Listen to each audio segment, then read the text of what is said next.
Blessed Lord's Day sa matag usa ka nato ug Happy New Year 2025. Salamat sa Ginoo kay nagpadayon ang buluhaton dinhi sa Dakbayan sa Iligan sa One Voice Christian Fellowship. Ug padayon natong ginaampo nga patubuon kita sa Ginoo both spiritually and numerically gikan sa tuig 2025 and onwards. Ug walay imposible sa atong Ginoo, nagsaad gayod siya nga ang atong pagpangabudlay nganha kaniya dili gayud makawang. Our labors in the Lord shall not be in vain. Please turn with me to Romans chapter 4 verse 11 hangtod sa 17. Roma kapitulo 4 bersikulo 11 hangtod sa 17. Ang giingon dinhi: Gidawat niya ang ilhanan sa pagtuli nga usa ka tatak sa pagkamatarong pinaagi sa pagtuo nga anaa na kaniya niadtong dili pa siya tuli. Ang tumong mao nga siya mahimong amahan sa mga nagatuo bisan pagdili sila tuli, ug aron ang pagkamatarong pagaisipon usab diha kanila. Maingon man usab ang amahan sa pagtuli nga dili lang sa mga pagtuli kundili apil usab sa mga nagasunod sa mga lakang sa pagtuo nga gipakita sa atong amahan nga si Abraham, nga anaa na kaniya sa wala pa siya matuli. Tungod kay ang saad nga iyang mapanunod ang kalibutan, wala miabot kang Abraham o sa iyang binhi pinaagi sa balaod, kundili pinaagi sa paghimong matarong sa pagtuo. Tungod kay kung sila nga anaa sa balaod mao ang mga tigpanunod, walay kapuslanan ang pagtuo ug gipakawalay bili ang saad. Tungod kay ang balaod nagmugna og kasuko, apan kun diin walay balaod wala puy pagsupak. Tungod niini pinasikad ngadto sa pagtuo aron mahimong sumala sa grasya, aron ang saad mahimong sigurado alang sa tanan nga binhi. Dili lang sa anaa sa balaod kundili apil usab ang sa anaa sa pagtuo ni Abraham nga amahan natong tanan. Sama sa nahasulat, gihimo ko ikaw nga amahan sa daghang mga nasod, sa atubangan sa Dios nga iyang gisaligan, nga naghatag og kinabuhi sa mga patay ug ang mga butang nga dili buhi kaniadto gibuhi niya karon. May the Lord bless the proclamation of His word at this moment. Mangayo una kita og tabang sa Ginoo diha sa mga pagampo sa dili pa kita mopadayon. Let us pray. O dear Heavenly Father, salamat kaayo sa imong pagkamatinud-anon sa matag usa namo ka kinabuhi, sa imong pagtanom sa buluhaton dinhi sa Iligan. Salamat sa 2 years nga imong gisustain ang One Voice Christian Fellowship, ug among gipangayo o Dios nga padayon nga imong ibubo ang grasya sa buluhaton dinhi sa Iligan niining tuiga 2025 and onwards. Ug tabangi kami karon sa among pagpamalandong sa imong pulong, ablihi ang among kasing-kasing uhuna-huna ug hinaot nga kini modangat sa tinuod nga kaluwasan sa mga wala pa diha kang Kristo ug paglig-on sa among pagtuo sa mga nakadawat na sa libre nga gasa sa kaluwasan. Salamat o Dios. And this we pray in Jesus name. Amen and amen. Daghang mga profession or daghang mga trabaho dinhi sa kalibutan nga gikinahanglan or gakinahanglan gayud og expertise, pinasahi nga expertise nga dili basta-basta matrabahuan sa uban nga mga tawo nga walay training. For example, ang surgeon kanang muopera, kanang muhiwa bitaw gyud og tiyan, ablihan ang mga atay, tinai, or muhiwa og dughan, ablihan ang kasing-kasing. So dili na basta-bastang mabuhat ni bisan kinsa, gakinahanglan gayud kana og expertise. Or ang mga nuclear physicist or katong mga commanders sa spaceship nga mugawas sa kalibutan ngadto sa outer space. Kini nga mga professions, mga kaigsunan, nanginahanglan og expertise nga pinasahi gayud alang niini nga mga trabaho. Pero ang theology, ang pagtuon sa Biblia, pinasahi usab kini, mga kaigsunan. Ug bisan pagdunay mga pipila ka mga tawo sama sa mga theologians ug mga pastors, mga magwawali nga ila gayud nga gigahin ang ilang full nga oras sa pagtuon sa balaang kasulatan, ang Biblia klaro kayong nagaingon nga ang matag Kristohanon, ang tanang Kristohanon, gi-require sa Ginoo nga mutuon sa balaang kasulatan, nga atong pamalandungan kanunay ang balaang kasulatan ug atong sabton ang balaang kasulatan. Remember the Bereans, ang mga magtutuo didto sa Berea, gidescribe sila as excellent in character tungod kay maampingon gayud kaayo sila nga nagatuon sa Biblia ug nagakonsulta sa kung unsa ang sulod sa Biblia. Acts chapter 17 verse 11 ang giingon dinhi. Karon kining mga tawhana mas ligdong pa kaysa mga taga Tesalonica tungod kay gidawat nila ang pulong sa tibuok nga kadasig nga ginasusi adlaw-adlaw ang mga kasulatan kung tinuod bagayod kining mga butanga. So atong pagampo dinhi sa OVCF nga aduna kitay espiritu sa mga Bereanhon, ligdong nga kinaiya, nga mutuon gayod sa Biblia ug mukonsulta sa Biblia sa tanang sitwasyon ug sa tanang butang niining kalibutana. Apil na ang mga importante nato nga desisyon, apil na ang matang sa pagkinabuhi nato niining kalibutana, kinahanglan nga mahaum gayod sa balaang kasulatan. Well, unfortunately, subo nga pamalandungon tungod sa garbo sa tawo, ang mga immature nga mga Christian, dako kayo ang temptation, mahulog sa temptation, nga pagaisipon niya ang iyang kaugalingon nga eksperto na sa balaang kasulatan, bisan pa sa hamubong panahon lamang. In just a brief period of time, nakabasa lang og libro or nakapaminaw og pipila kawali, iyan ang giisip ang iyang kaugalingon nga eksperto nga theologian. In just a brief period of time, abtik gayud kaayo siya nga makiglalis ug iyang ipabati sa uban nga jutay ra ang ilang kahibalo ug siya daghan kaayong kahibalo.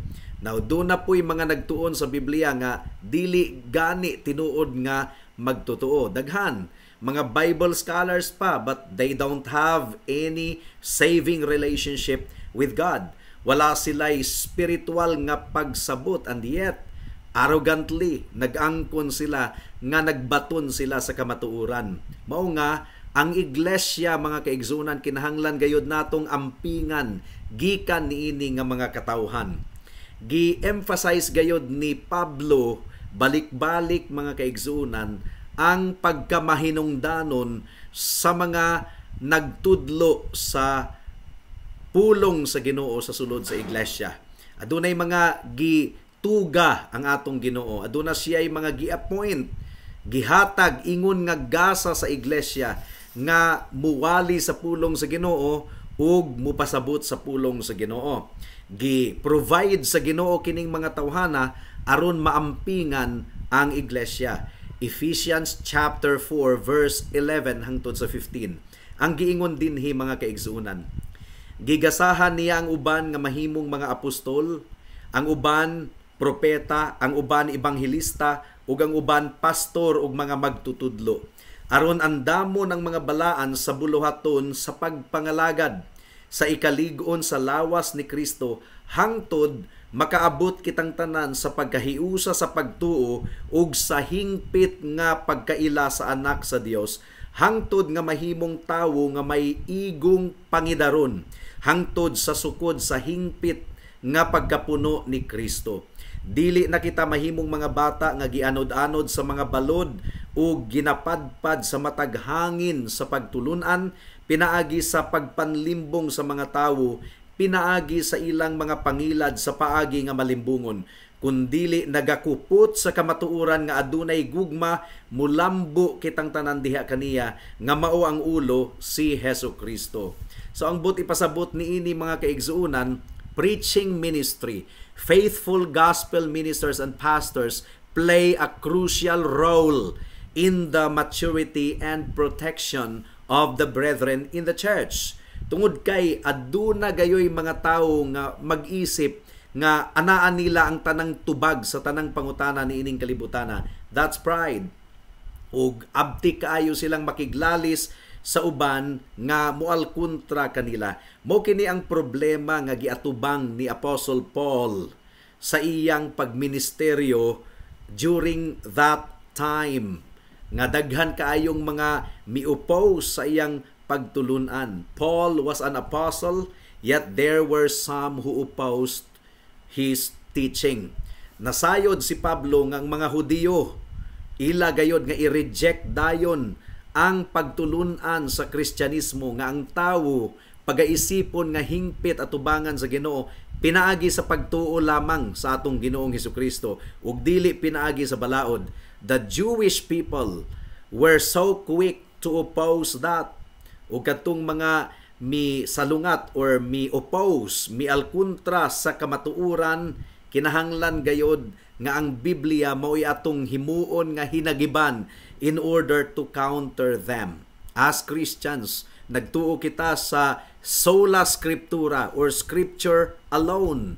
Ang tawag niini mga kaigsuunan, presuppositional apologetics. In other words, kumbinsido kita nga ang Biblia tinuod, nga ang Biblia mas hait pa kaysa espada nga duhay sulab, ug ang tanan natong pagtulunan nagikan lamang sa Biblia ug dili gikan sa tradisyon nga minugna sa mga katawhan. Mao kini ang method, mao kini ang pamaagi ni Apostle Paul sa iyang pagtudlo sa mga kaigsuunan didto sa Roma. Iyang gisugdan ang iyang sulat with the presupposition nga ang ebanghelyo makaplagan sa balaang kasulatan. Ang ebanghelyo mahitungod ni Kristo gitagna na sa balaang kasulatan, gipadayag na. For example, Romans chapter 1 verse 1 hangtod sa 3. Ang giingon dinhi mga kaigsuunan, Roma kapitulo 1 bersikulo 1 hangtod sa 3. Si Pablo nga ulipon ni Hesukristo gitawag aron mahimong apostol, gilain alang sa ebanghelyo sa Dios nga iyang gisaad niadtong una pa pinaagi sa iyang mga propeta sa mga balaang kasulatan mahitungod sa iyang anak nga gikan sa binhi ni David sumala sa unod. So ang ebanghelyo gitudlo na niadtong una pa man mga kaigsuunan. That is presupposition. Ug nagpresuppose si Apostle Paul nga ang Biblia ang pulong sa Ginoo tinuod gayod ug ang Dios matuod. Romans chapter 3 verse 3 hangtod sa 4. Ang giingon dinhi, unsa bagayod kung ang uban dili matinud-anon? Ang ilabang pagkakulang sa pagkamatinud-anon nagpawalay silbi sa pagkamatinud-anon sa Dios, dili unta mahitabo. Pasagdahi nga ang Dios mahimong matinud-anon bisag ang matag tawo bakakon sama sa nahasulat aron ikaw pagahingpiton sa imong mga pulong ug mulampos ka kung ikaw pagahukman. So Paul constantly appealed to the scriptures. Kanunay niyang bukang bibig kining giingon nga sama sa nahasulat. All of the arguments of the Apostle Paul came from the Word of God. Ug isip mga Kristohanon, wala nakitay basihan sa atong pagtuo kundili ang Biblia lamang. Matud pa ni John Frame, ang giingon ni John Frame, we should present the biblical God not merely as the conclusion to an argument, but as the one who makes argument possible. In other words, ang biblical God ang atong ipaila-ila sa mga tawo ug dili ang Dios sumala sa ilang imahinasyon. Karon sa pagsulod nato sa chapter 4, kay ga-series man kita sa Book of Romans, mibalik na usab si Pablo sa balaang kasulatan, ingon nga basihan sa iyang autoridad. Paul was not asserting his own views. He asserted the authority of the scriptures. Ang giingon sa Romans chapter 4 verse 3, kay unsa man ang gisulti sa kasulatan. You see, nagaapilar kanunay si Apostle Paul sa balaang kasulatan. Gigamit ni Apostle Paul sa atong teksto si Abraham gikan sa Book of Genesis. Ato kining ipasabot unya nga gigamit ni Apostle Paul si Abraham as an argument in order to support the doctrine of justification by faith alone. Kining giisip kita nga walay sala atubangan sa Dios, pinaagi lamang sa pagtuo sa atong Ginoong Hesukristo. Unsa pa? Gikutlo usab ni Apostle Paul si Haring David gikan sa Psalm chapter 32. Mao kini ang atong ipasabot usab unya mga kaigsunan. So gidipinsahan kanunay ni Apostle Paul ang pagkamahinungdanon sa paggamit sa balaang kasulatan ingon nga basihan lamang sa atong awtoridad. Gani sa iyang sulat ngadto kang Tito or Titus, mabasa nato sa chapter 1 verse 9 kining instruction nga mo apilar kita sa balaang kasulatan kanunay. Ang giingon dinhi, kinahanglan nga iyang gikuptan og duro ang matuod nga pulong sumala sa pagtulunan aron makapanudlo siya sa insaktong pagtulunan ug badlungon ang mga musupak niini. Ang Griego nga pulong sa kining musupak mao kining gainsayer, antiligontas. Ang but pasabot anti-word. Kinahanglan gamito nato ang awtoridad sa balaang kasulatan aron i-confront ang mga tawo nga nagsupak sa kamatuoran sa Biblia. And this presupposes three things. Una, ang kamatuoran mahimo natong masayran. Asa nato makaplagan sa balaang kasulatan. Ikaduha, kinahanglang i-confront nato or atong sukmatan ang mga musupak sa kamatuoran. Ug ikatulo, kinahanglan nga gamito nato ang balaang kasulatan ingon nga basihan sa atong awtoridad. So, ang focus sa atong pamalandong niining taknaa mao kining pagkumbinsi sa mga musupak sa pulong sa Ginoo, because this is exactly what the Apostle Paul is doing here.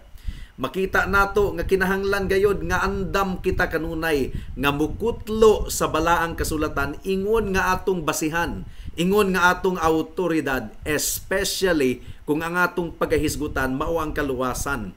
Aduna lamay usa ka plano ang Dios alang sa kaluwasan, ug kana nga plano sa kaluwasan iyang gipadayag sa tataw gayod kaayo nga pamaagi sa balaang kasulatan gikan pa sa Genesis hangtod sa katapusan sa bag-ong tugon. So, atong pagatun-an karon ang tulo ka mga pagsupak sa mga Hudiyo. Musupak man gyud sila kay di man sila mutuo sa doctrine of justification by faith alone, ug musupak gayod ang mga dili magtotoo nga ang kaluwasan dili pinaagi sa buhat, dili pinaagi sa atong aksyon, kundi pinaagi lamang sa atong pagsalig sa dugo ug pagkamatarong ni Kristo. Many people are offended by that gospel. They find that gospel so simplistic. Gumikan kay gusto gayud nila nga mahimo silang bida or duna sila'y contribution sa ilang kaluwasan. But the Bible tells us that we are not saved by works, but by grace through faith in Christ Jesus alone. So ang unang pagsupak sa mga Hudiyo mao kini. Ang basihan mahitungod kang Abraham. Si Abraham buutan kaayo nga tawo, matarong nga tawo, mao kini ang ilang argumento. So the objection based on Abraham's works, gituuhan sa mga Hudiyo nga si Abraham naluwas gumikan sa iyang maayong buhat, gumikan sa iyang pagkabuutan, bumikan sa iyang pagkamatarong. So, gipanghinambog sa mga Hudiyo si Abraham ingon nga ilang kaliwat. They were proud of Abraham ug ang tanang gibuhat ni Abraham. Gumikan kay si Abraham ang amahan sa nasod sa Israel. Ug ang ilang argument, gidawat gayod sa Ginoo si Abraham, gumikan sa iyang buhat, gumikan sa iyang mga matarong nga buhat. Apan mga kaigsuunan, makatingala or makakurat alang sa mga Hudiyo, gigamit hinuon ni Apostle Paul si Abraham ingon nga pagpamatuod nga ang kaluwasan, ang pag-isip nga matarong atubangan sa Ginoo sa usa ka makasasala dili pinasikad sa balaod, dili pinasikad sa maayong buhat, kundi pinasikad lamang sa pagtuo sa atong Ginoong Hesukristo. Gikutlo ni Pablo ang Genesis chapter 15 verse 6 sa Romans chapter 4 verse 3 sa atong teksto, in order to prove that salvation is not by works but by faith in the Lord Jesus Christ alone. Romans 4:3, kay unsa man ang gisulti sa kasulatan, mituo si Abraham sa Ginoo. Take note of this ha. Mituo si Abraham sa Ginoo ug giisip kini alang kaniya ingon nga pagkamatarong. So unsa ang basihan nga giisip si Abraham atubangan sa Dios nga matarong? pinaagi sa pagtuo. Mituo si Abraham sa Ginoo. O giisip kini alang kaniya ingon nga pagkamatarong. Well, sumala sa atong nakita ni adtong miaging mga bulan. Kining Romans chapter 4 verse 3. Usa kini sa pinakaimportante nga bersikulo sa tibuok Biblia. Gumikan kay gitubag niini ang pinakaimportante nga pangutana nga mapangutana sa bisan kinsang tawo. Unsaon man nga ang makasasala, makabarog atubangan sa presensya sa Dios nga matarong ug sa Dios nga balaan, nga dili kita pagahukman. Si Abraham, mga kaigsuunan, wala giisip nga matarong, wala naluwas pinaagi sa buhat, kundili pinaagi sa iyang pagsalig sa Dios. Take note of the language of the scriptures once again. Ang giingon din niyo, mituo si Abraham sa Ginoo ug giisip kini alang kaniya ingon nga pagkamatarong. So gigamit sa mga Hudiyo si Abraham ingon nga argumento sa ilang pagsupak sa doktrina nga gitudlo ni Pablo, pero gigamit ni Pablo si Abraham ingon nga pagpamatuod nga ang doctrine of justification by faith alone tinuod gayod gumikan kay si Abraham giisip nga matarong atubangan sa Dios, dili pinaagi sa buhat kundili pinaagi lamang sa pagtuo. Well, dugang pa gikutlo usab ni Pablo si Haring David sa verse 6 hangtod sa verse 8 sa atong teksto. Ang gikutlo ni Pablo ang nahasulat sa Psalm chapter 32. Ang giingon din sa verse 7 and verse 8 sa atong teksto sa Romans 4. Nga nag-ingon si David ang gaingon, bulahan sila kang kinsang mga kasalanan napasaylo ug kang kinsang mga kasalanan gitabunan. Bulahan ang tawo nga dili kwintahon sa Ginoo batok kaniya ang iyang sala. Well, ang mga Hudiyo gipanghinambog usab nila si Haring David. Gumikan kay ang Mesiyas mo dagayday or mugikan gayud sa dugo ni David, kaliwat ni David. David was a great man. Gitawag siya sa Biblia as a man after God's own heart. Well, ang pangutana, giunsa man nga gidawat sa Dios si David? Gumikan ba sa iyang pagkamatarong? Gumikan ba sa iyang buhat? No. Si David, mga kaigsuunan, giisip nga hingpit at tubangan sa Dios, giisip nga matarong, dili pinaagi sa iyang pagkamatarong, kundili pinaagi sa pagkamatarong sa Ginoo nga gisulob ngadto kang David pinaagi sa pagtuo. So how was David accepted by God? David was also justified by imputed righteousness. Ang pasabot ni ining imputed righteousness, ang pagkamatarong sa uban gisulob ngadto kang David. So dili si David ug dili usab si Abraham, wala sila nahimong hingpit at tubangan sa Ginoo pinaagi sa maayong buhat, kundili pinaagi sa pagkamatarong sa Dios nga gisulob kanila ug nadawat nila pinaagi sa pagtuo. They were justified through the righteousness of Christ.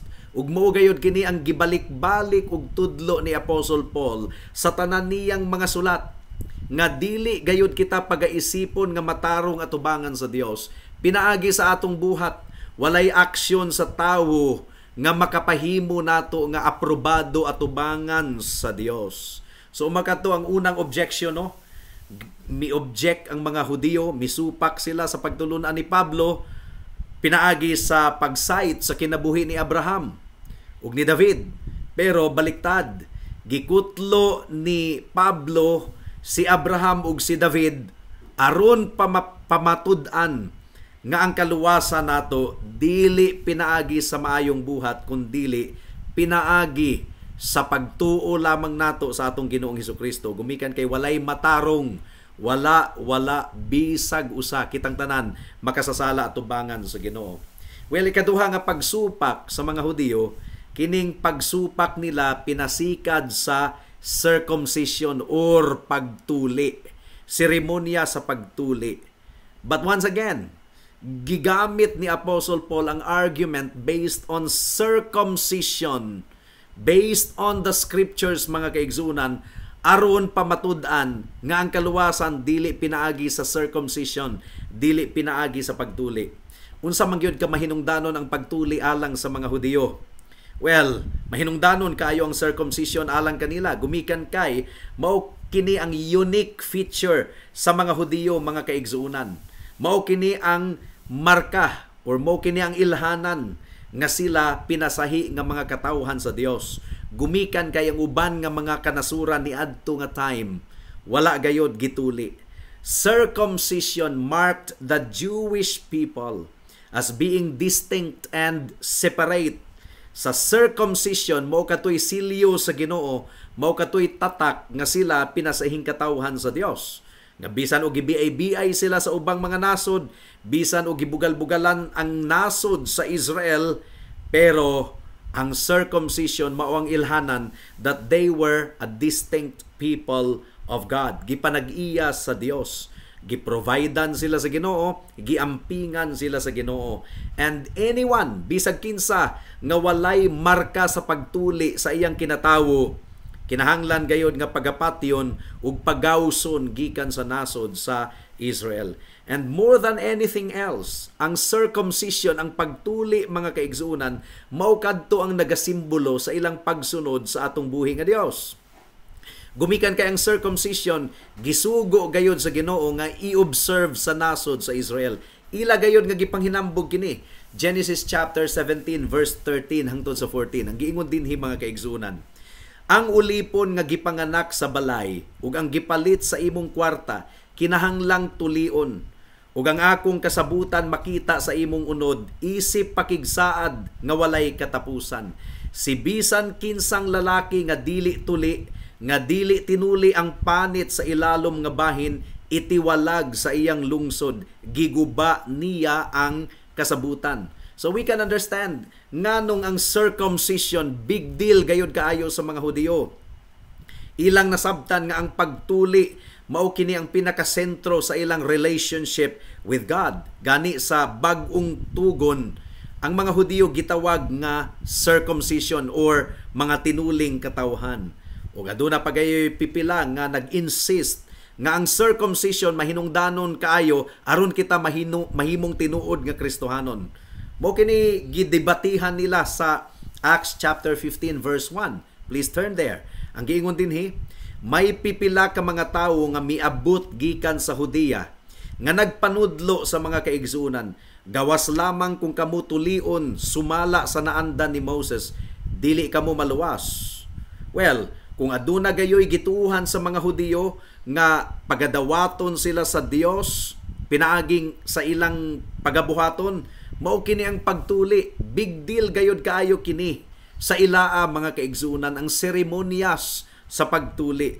Pero ang argumento ni Pablo, gigamit gihapon niya ang balaang kasulatan aron susihon ug aron pamatud-an nga dili ang pagtuli mao ang basihan sa kaluwasan sa tawo, dili ang bisan unsang seremonyas, mga kaigsuunan.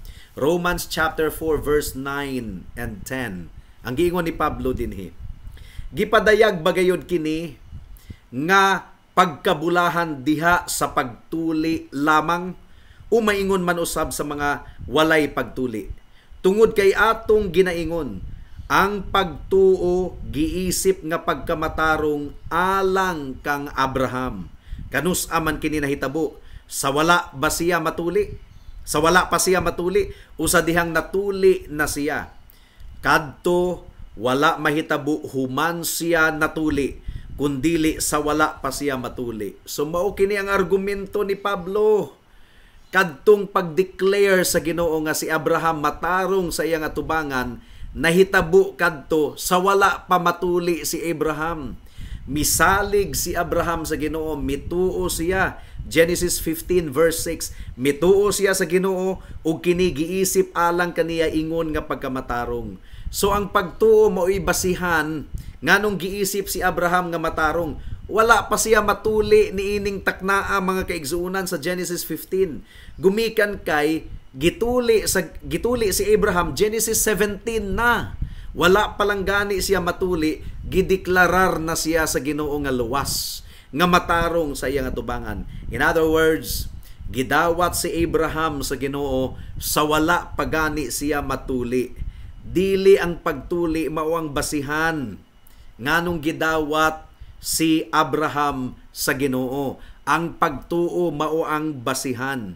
Walay seremonya sa tawo nga mahimong basihan nga kita pagadawaton at tubangan sa Ginoo.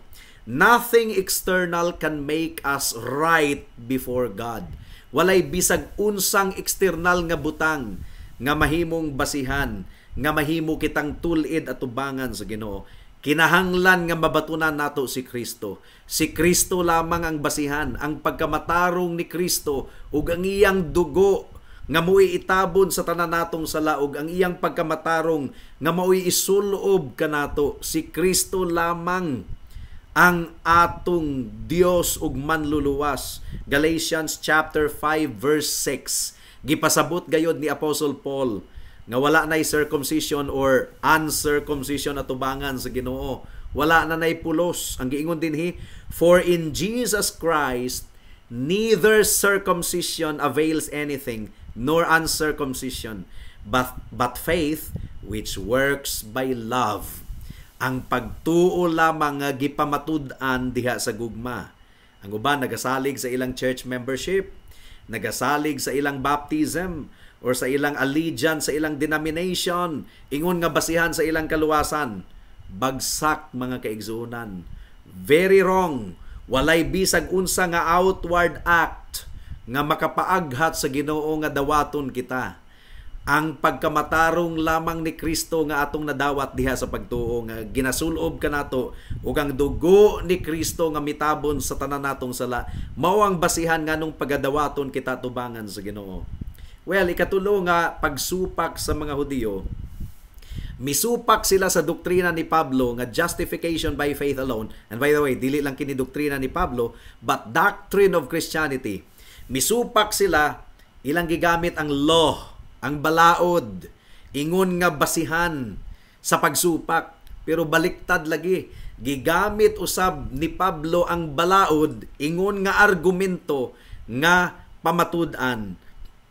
Nga ang kaluwasan dili pinasikad sa balaod, dili pinasikad sa maayong buhat, kundili pinasikad lamang sa pagtuo. Romans chapter 4 verse 13 and 14. Ang giingon dinhi, tungod kay ang saad nga iyang mapanunod ang kalibutan, wala miabot kang Abraham o sa iyang binhi pinaagi sa balaod, kundili pinaagi sa paghimong matarong, pinaagi sa pagtuo. Tungod kay kung sila nga anaa sa balaod mao ang mga tigpanunod, walay kapuslanan ang pagtuo o gipakawalay bili ang saad. So basically, ang giingon ni Pablo mga kaigsuunan, nga nadawat ni Pablo ang saad or nadawat ni Abraham. Sorry. Ang giingon ni Pablo, nadawat ni Abraham ang saad sa Ginoo sa wala pa gani mahatag ang balaod. Long before the giving of the law. Wala pa'y balaod, nadawat na ni Pablo ang kaluwasan. Nadawat na niya ang saad. It was given to him 430 years before the law. Ang saad sa Ginoo iyan ang gihatag kang Abraham. Pinaagi sa saad ug nadawat kini ni Abraham pinaagi sa pagtuo. The promise was not given to Abraham through the law, but through the righteousness that resulted in Abraham's faith in God. Unsa man ang gisaad sa Ginoo? Well, gisulat sa verse 13. Ang saad sa Ginoo mao ang yuta, ang land, ang yuta sa Kanaan, sa Israel, ug gisaaran usab si Abraham sa Ginoo ug mga kaliwat, people. Ang giingon sa Genesis 15:5, siya gidala niya sa gawas ug giingnan, hangad karon sa langit, ug ipha ang mga bituon kung maihap nimo. O giingnan siya, maingon ni ana ang imong kaliwat. So gisaaran siya nga makabaton og mga kaliwat, pero si Abraham at this time wala pay anak. Tiguwang na lang siya, baog siya. Wala siya anak. Si Sarah dili na pud makaanak, pero wala lagi imposible sa Ginoo. Abraham believed in God and it was credited unto him as righteousness. Wala imposible sa Ginoo higala.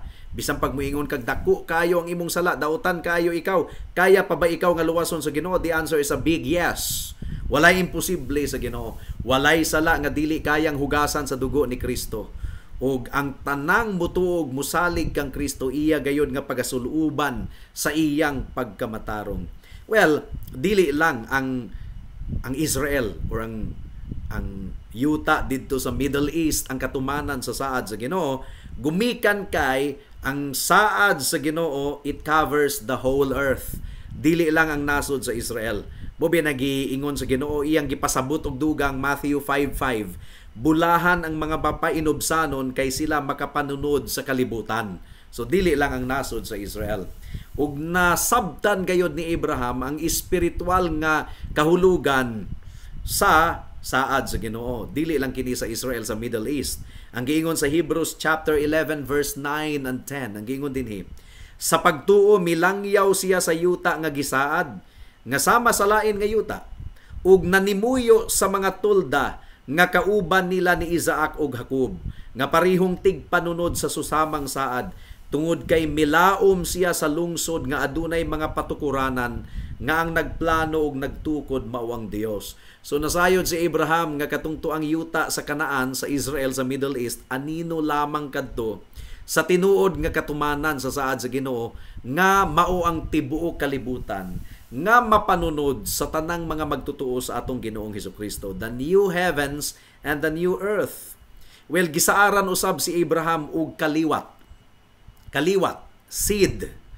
Ug ang seed nga ipasabot niini si Kristo. Ug ang tanang mga magtutuo ni Kristo giisip nga mga binhi ni Abraham. But the ultimate promise of the seed is Jesus Christ. Gipasabot kini ni Pablo sa Galatians 3:16, ang giingon dinhi mga kaigsunan. Karon ang mga saad gihimo kang Abraham usa sa iyang binhi. Wala giingon usa sa mga binhi nga mura og daghan, kundi mahitungod lamang sa usa, ug sa imong binhi nga si Hesukristo. Mao kini ang meaning sa Genesis 17 verse 7. Akong tukuron ang akong pakigsaad kanimo ug sa imong binhi, bisan sa imong pagkamatay sa tibuok kaliwatan nila. Usa ka pakigsaad nga walay katapusan, aron ako mahimong imong Dios ug sa imong binhi, singular, si Kristo ang katumanan niini.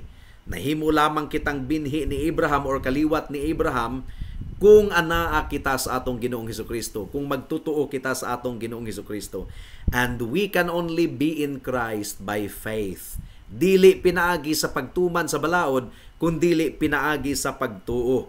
Nakita nato nga wala gayoy good works nga makaluwas nato ug makapapas sa atong salaod at tubangan sa Ginoo.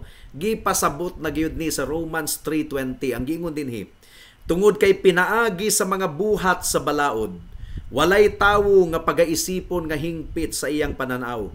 Tungod kay pinaagi sa balaod mao ang pagkaila sa kasalanan. Ang purpose ra diay sa balaod mao nga masabtan nato nga kita makasasala, nahailalom sa tunglo ug kapungot sa Dios, nga gikinahanglan nato si Kristo. So ang balaod diay mao ang nagduso kanato padulong kang Kristo. So si Abraham nakaplagan niya ang pagkamatarong at tubangan sa Ginoo, bulag sa balaod, apart from the law, a righteousness, pagkamatarong nga ang Dios lamang ang makahatag. O gidawat ni Abraham ang saad tungod kay misalig siya og mituo kang Kristo lamang. And if we are in the Lord Jesus Christ, we are joint heir with Christ. Nga, basig nangutana mo, nganong nahimong magtutuo si Abraham ni Kristo nga wala pa man matawo si Kristo?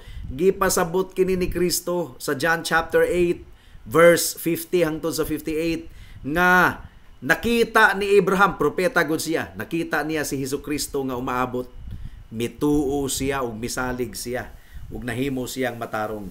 Romans chapter 8 verse 16 and 17. Ang giingon dinhi, ang Espiritu mismo ang nagpamatuod kauban sa atong espiritu nga kita mga anak sa Dios. Ug kung mga anak, mga tigpanunod usab, mga tigpanunod sa Dios, ug mga kauban nga tigpanunod ni Kristo. Kung tinuod gayod nga nagantos kita uban kaniya, aron kita pagahimayaon usab nga kauban niya. Ang tinuod nga pagkamatarong nga atong gikinahanglan aron dawaton kita sa Ginoo, makaplagan lamang nato diha kang Kristo. Tanang saad sa Dios maangko nato pinaagi lamang kang Kristo. 2 Corinthians chapter 1 verse 19 and 20 ang giingon dinhi. Tungod kay ang anak sa Dios si Hesukristo nga among ginatudlo kaninyo pinaagi kanako ni Silvano ug ni Timoteo. Dili oo ug dili kun dili diha kaniya kanunayng oo. Tungod kay ang tanan nga mga saad sa Dios diha kaniya oo. Busa pinaagi kaniya among gilitok ang amen sa ikahimaya sa Dios. So in conclusion mga kaigsuunan, nasabtan gayod ni Pablo nga kinahanglan gayod nga protektahan nato ang ebanghelyo sa tanang pamaagi. Pero wala gigamit ni Pablo ang human reasoning or argumentation to protect the gospel. Iyang gigamit ang balaang kasulatan.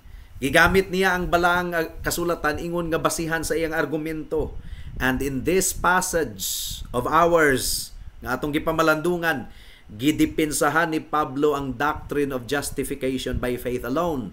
So unsang pamaagi? By quoting the scriptures. Ang iyang giingon, unsa ang giingon sa kasulatan. So nasabtan nato mga kaigsuonan, dili kita maluwas pinaagi sa bisag unsang buhat nato. Dili kita maluwas pinaagi sa atong maayong buhat or mga panggawas nga mga buhat or pinaagi sa pagtuman nato sa balaod. No. Wala ka maluwas. Gumikan kay ikaw mo'y miiskrima sa imong kaluwasan. Even our repentance and faith do not save us. Only Jesus Christ can save us. Although ang repentance ug ang faith mao kana nga atong saving response sa gospel. But we are not saved by our repentance. We are not saved by our faith. We are saved by Jesus Christ alone.